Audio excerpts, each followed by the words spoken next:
자, 반갑습니다. 이번 시간은 학습지는 없는 부분인데요. 그래도 이 영상을 꼭 보셨으면 좋겠어요. 정말 꼭 보셨으면 좋겠는 게, 여기는 지금 새로운 진도를 나가겠다는 건 아니에요. 근데 이 강의를 특별히 준비한 건 지금까지 우리가 배운 사건이 너무 많아요. 너무 많기 때문에 그걸 이제 국내 사람들의 사연, 그 다음에 국제 정세, 요 두 가지 기준을 놓고 한번 쫙 정리를 해드리려고 그래요. 근데 이 강의가 진짜 필요한 게 뭐냐면요. 잘 들어보세요. 이번 여러분들이 준비하시는 기말고사가 시험 범위가 굉장히 넓어요. 왜냐면 저는 여러분들을 어쨌든 구석기부터 현대까지 한번 싹 훑어드리고 싶은 게 제 목적이기 때문에 이번 시험 범위는 넓을 수밖에 없어요. 흥선대원군부터 현대까지 갈 거기 때문에. 자, 그러면 제가 한 사건의 자세한 사항들을 문제로 내기보다는 전체적으로 중요한 의미와 골격을 기준으로 이 골격과 흐름들을 잘 이해하고 있는가, 그게 문제를 내는 포인트일 거 아니에요. 그러니까 여러분들이 중요한 건 뭐냐면 사건이 어떤 순서로 전개가 됐는지, 그리고 그 사건들이 어떤 의미를 가지고 있는지, 그걸 파악하는 게 중요한 거예요. 실제로 자세하게, 아주 자세한 사항들보다는. 이해되시겠죠? 그래서 이번 강의를 좀 주목해 주셨으면 좋겠는 거예요. 그래서 지금 특히나 이 근대사 같은 경우에는 짧은 기간 안에 굉장히 다양한 사건들, 많은 사건들이 벌어지고 있고, 그 사건들이 사건들마다 성격이 제각각이란 말이에요. 그래서 그 성격들을 잘 파악하고 계셔야, 아, 이 성격이 이 흐름 때문에 여기서 나오는 거구나라는 게 잡혀요. 그래서 이 강의를 준비하는 거예요. 그래서 일단은 첫 번째로는 국내의 여러 가지 사건들을 어떤 성격으로 그런 사건들이 이루어진 건지를 보자는 거죠. 그래서 그동안에 국내 사람들이 일으킨 사건들을 보면 크게 세 가지 기준에서 볼 수 있어요. 아, 그리고 요 얘기를 하기 전에 지금 이 강의를 이 타이밍에서 준비하는 건 이거예요. 지금 우리가 시험 범위 때까지의 모든 전 역사 범위를요, 크게, 이거 저 개요 영상에서도 했던 얘기인데, 크게 세 가지로 분류할 수 있어요. 세 시기로. 그러니까 처음은 우리 흥선대원군부터 식민지 되기 직전까지. 그 다음에 두 번째는 식민지 기간. 그 다음에 세 번째는 광복 이후. 그래서 그 중에서 지금 이 타이밍이 식민지 되기 직전까지 그 근대화 시간, 그 시기가 끝난 타이밍이란 말이에요. 그러니까 한번 정리를 해드리는 거야. 이해되시겠죠? 그러니까 한번 천천히 보도록 하죠. 일단 우리나라 안에서 우리나라 사람들이 일으킨 여러 가지 사건들은 크게, 그러니까 그 사람들이 사건을 일으킬 때는 어떤 생각이 있으니까 일으켰을 거 아니에요. 그 생각을 크게 세 가지로 분류할 수 있어요. 요렇게. 어떻게 구분할 수 있냐면 요렇게 세 가지로 분류가 돼요. 그러니까 아예 우리가 뭐 서양 문물을 받아들인다, 아니면 새롭게 고친다, 개화한다, 이런 거 전혀 필요 없다. 우리는 오로지 유교, 오로지 성리학, 이 마인드를 아직도 가져가는 꼰대 집단. 그다음에 적당한 개혁은 필요하다. 우리가 뭔가 고치긴 고쳐야 된다. 근데 서양의 제도까지 받아들이는 거는 조금 부담스러운데, 서양의 제도들은 아니더라도 뭐 과학기술이라든지 아니면 뭔가 그동안의 제도 중에 잘못된 부분을 고친다든지, 이런 적당한 개혁은 필요하다. 그리고 마지막은 가장 급진적인 거죠. 우리가 서양처럼 헌법과 의회제가 필요하다. 이렇게 세 그룹으로 생각에 따라서 나눌 수가 있다는 거죠. 그러면 그동안 벌어진 여러 가지 사건들이 시기적으로 여러 가지 사건들이 벌어졌는데, 시기에 따라 보면서 그 사건들이 각각 이 세 개 중에서 어떤 성격에 해당하는 사건들인지를 보자는 거죠. 그리고 요거 제가 이제 영상 마치고 나면은 캡처 뜨셔서 어디 이면지 같은 데다 그대로 옮겨 적으셨으면 좋겠어요. 그걸 바라고 이렇게 하는 거예요. 이해되시겠죠? 자, 흥선대원군은 기본적으로 개화하자는 거야, 말자는 거야? 하지 말자는 거죠. 다른 나라 받아들이지 말자라는 거죠. 그러니까 이게 조금 어 흥선대원군이 바라는 건 조선이 예전에 건강했던 그 시절로 돌아가자는 거지, 뭔가 새로운 시스템을 받아들이자는 게 아니에요. 이해되시겠죠? 그래서 흥선군은 개화하지는 말자는 거지, 서양의 어떤 문물도 받아들이지 말자라는 거예요. 그래서 쇄국 정책하고 촉합이 세우고 했었죠. 그다음에 강화도 조약, 그다음에 강화도 조약 이외에 뭐 유럽이나 미국이랑 조약했던 거, 이런 것들은 그래도 문물이라도, 제도는 아직 아니더라도 문물이라도 받아들여 보고 교류라도 해보자는 거죠. 그다음에 위정축사는 역시 개화하지 말자라는 거죠. 서양 문물 위험하고 서양 애들 자체가 위험하니까 오로지 우리 유교만 지키자라는 게 위정척사였었죠. 그래서 여기서 나오는 게뭐 영남만인소, 만원척사소, 이런 것들이 나오죠. 그다음에 통리기모함은, 별기군, 이런 것들은 서양의 제도까지는 아니지만 그래도 서양의 문물 이런 것들은 받아들여 보자라는 시도죠. 그다음에 이모군란은 개화하지 말자라는 거죠. 왜냐하면 통리기무화문이니 별기군이 이런 개화 정책하면서 세금이 너무 많이 들어갔기 때문에 하층민들이 힘들어하는 거고, 또 별기군을 만들면서 구식군인들이 차별을 받았기 때문에 이모군란이 터지는 거잖아요. 그러니까 이모군란을 일으킨 사람들은 개화를 싫어하는 거예요. 그래서 이 사람들이 뭐 이제 일본군 교관 죽이고 일본 공사관 뭐 다 때려 엎고 그 다음에 누구한테 찾아가? 흥선대원군한테 찾아가잖아. 그게 이런 데서 보이는 거예요. 개화하기를 싫어하고 있다라는 거. 그다음에 갑신정변은 여긴 제일 당시까지는 제일 급진적인 거죠. 우리가 뭐 이때 이제 의회나 헌법 이런 구체적인 단어들이 나오진 않지만 그래도 서양의 제도를 받아들이려고 노력해봐야 된다. 이런 시도가 있었던 거죠. 그다음에 동학농민운동은 요거는 제가 왜 중간에 걸쳐놨냐면 동학농민운동은 서양의 문물이나 제도를 받아들이자라는 건 아니에요. 그러나 현재 제도가 뭔가 변화는 필요하다는 거지.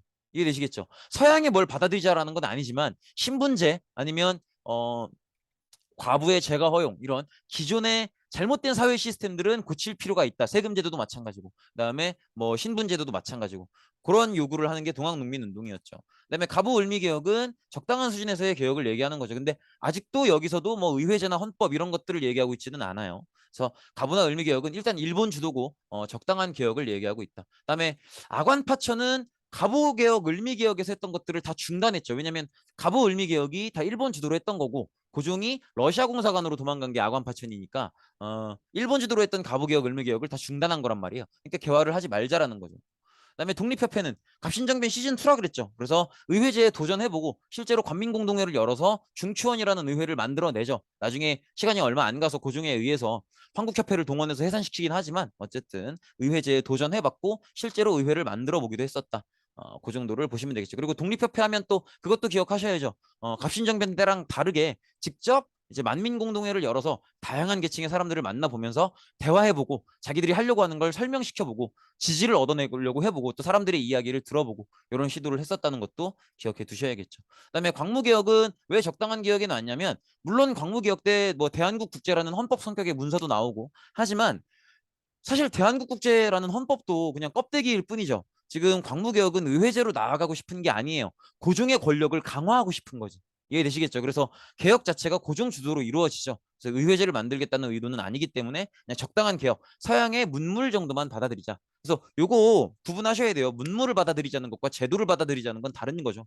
이렇게 구분하시면 되겠고 의병운동은 기본적으로 위정척사 애들이 먼저 시작을 하는 거기 때문에 뭐 개화를 하자 서양의 문물이나 제도를 받아들이자 이런 것들은 아니죠. 그다음에 애국개몽운동은 이제 보통 요 라인의 사람들이 거의 같은 사람들이거나 그 제자들이거나 그래요. 요 지금 요 라인의 사람들이 요렇게가 연결이 되는 사람들이에요. 요것도 마찬가지고 위정척사와 의병운동도 연결이 되는 사람들이고 이해되시겠죠? 그다음에 동학농민운동 보통 위정척사하는 유생들이랑 그다음에 동학농민운동하는 농민들이랑 합쳐서 의병운동한다고 보시면 돼요. 그래서 애국개몽운동도 마찬가지로 의회제에 도전을 하려고 하는 거죠. 그래서 우리가 앞서서 봤었던 뭐 저기 헌정연구회나 대한자강회나 이런 것들도 의회제를 더 그리고 헌법을 연구하려는 단체들이죠. 그렇게 보시면 되겠고 그다음에 요거는 이제 국제 정세상 조선에 대한 영향력이 시기별로 어느 나라가 셌는지를 보자는 거예요. 근데 큰 틀에서는 그래요. 지금 조선을 둘러싸고 있는 나라를 보면 일본, 청, 러시아죠. 그럼 이 세 나라 중에 결국 누가 센가 하는 거예요. 그래서 이 셋이 누가 조선을 먹을 것인가를 놓고 경쟁을 하는 거지. 일단은 강화도 조약 때는 일단 누가 세지는 거예요? 일본이 세지는 거죠, 뭐. 그죠? 그다음에 이모군란 때는 이모군란 때 누가 군대를 보내서 막아줘요? 청나라였잖아. 그래서 청나라가 이때 굉장히 강해지죠. 그래서 이때 청나라가 조청상민 수륙 무역장정을 맺고 그래서 청나라 상인만큼은 개항장이 아닌 곳에서도 심지어 서울에서도 마음껏 장사할 수 있다. 이렇게 되면서 이제 뭐 최애국 조약 뭐야 최애국 대우 조항이 있는 다른 나라 상인들도 이제 개항장을 벗어나서도 장사할 수 있고 이렇게 됐었죠. 그다음에 이때 이제 제물포 조약도 기억은 하셔야죠. 그래서 일본 공사관을 지키기 위해서 일본 군대를 직접 보냈었죠. 그런 부분들. 그래서 제물포 조약 때문에 일본도 청보다는 살짝 낮지만 그래도 같이 놓은 거예요. 그래서 일본 공사관을 자기들이 직접 지키겠다라는 명분으로 자기네 군대를 우리나라에 보냈었으니까 그렇게 보시면 되겠고. 그래서 어쨌든 지금 이모군란을 막기 위해서도 그렇고 일본은 이제 제물포 조약 때문에도 그렇고 둘 다 군대가 우리나라에 와 있는 상황이죠. 그래서 이제 나중에 이제 갑신정변 끝나고 텐진 조약을 맺게 되죠. 어, 그다음에 갑신정변도 결국 청나라가 막아주죠. 그렇기 때문에 청나라의 영향력이 더욱더 강해지는 거고 요때 이제 우리나라가 청나라에 대한 부담이 너무 심하니까 새로운 친구를 찾기 위해서 러시아랑 같이 친하게 지내려고 노력해보죠. 근데 이걸 영국이 러시아가 조선을 집어삼킬라 그러나 이러면서 경계하려고 영국이 거문도 불법 점령 사건을 일으키죠. 그래서 러시아 영국도 잠깐 넣어봤고요. 텐진 조약은 지금 표를 만들다 이렇게 됐는데 사실 시기 자체는 갑신정변 이후라고 봐야 돼요. 그다음에 이렇게 다 연결되는 얘기들이죠. 조로통상조약, 그다음에 거문도를 영국이 불법 점령했었던 그 사건들이고, 그다음에 동양능민운동 때 역시 이때는 우리나라가 청나라의 도움을 요청하죠. 그러니까 청나라가 영향력이 센 상태죠. 근데 텐진 조약에 의거해서 일본도 들어오죠. 그래서 청나라랑 일본이 지금 보시면 요때도 같이 영향력이 셌는데 요때가 1라운드였는데 텐진 조약으로 잠깐 숨고르기 했다가 2라운드가 다시 붙는 거예요. 그럼 이때는 맞짱 떠야지. 그래서 동학농민운동 때 청일 전쟁이 벌어지는 거죠. 그리고 여기서 이제 전쟁이니까 사활을 거는 거지. 그럼 여기서 진나라는 앞으로 조선에 대해서는 입 닥치고 있어야 돼. 그게 청나라죠. 청나라가 졌죠. 그래서 일본이 이겼고요. 그 뒤로는 이제 청나라는 나올 일이 없죠. 그리고 일본이 이겼기 때문에 일본이 이제 가부개혁을 주도하게 되면서 우리나라에 대한 영향력을 강화하는 거죠. 1차, 2차 다. 1차 군국기무처, 2차 홍범십사조. 이렇게 보시면 되겠고, 그다음에 일본이 청일전쟁에서 이겼음에도 불구하고 이 삼국간섭 때문에 요동반도를 가져가지 못하죠. 삼국간섭을 주도했던 게 러시아였었죠. 그래서 우리나라는 러시아가 더 세구나라는 걸 알아보게 되고, 그래서 이렇게 러시아랑 친해져 보려고 막 칠러파도 등용하고 하죠. 근데 이 당시에 이제 민씨 정권이 막 칠러파를 등용하고 하니까 어떻게 해요? 일본이 민씨 명성황후를 죽여버리죠. 그게 을미사변이었죠. 그래서 일본의 영향력이 이때는 또 세지죠. 그리고 을미사변 이후로 일본이 세지면서 을미개혁을 하고요. 을미개혁 내용 중에 단발령이 있었고 그러면서 을미의병이 터지죠. 그러면서 고종이 러시아 공사관으로 도망을 가죠. 그게 아관 파천이었죠. 러시아 공사관으로 도망을 가면서 우리나라에 대해서는 러시아의 영향력이 세지는 거죠. 그래서 지금 일본 러시아 일본 러시아 이런 식으로 일본과 러시아가 경쟁을 붙고 있는 상황인 거죠. 그러면 또 싸워야죠. 그래서 러일 전쟁이 터지는 거고 이거 누가 이기는 거예요? 일본이 이기게 되는 거죠. 그래서 이 이후로는 뭐 청나라도 일본한테 전쟁에서 졌으니까 할 말이 없고 러시아도 졌으니까 할 말 없고 그러니까 일본이 조선을 집어삼키게 되는 거다. 이렇게 보시면 되겠죠. 네, 고생 많으셨습니다. 여기까지입니다.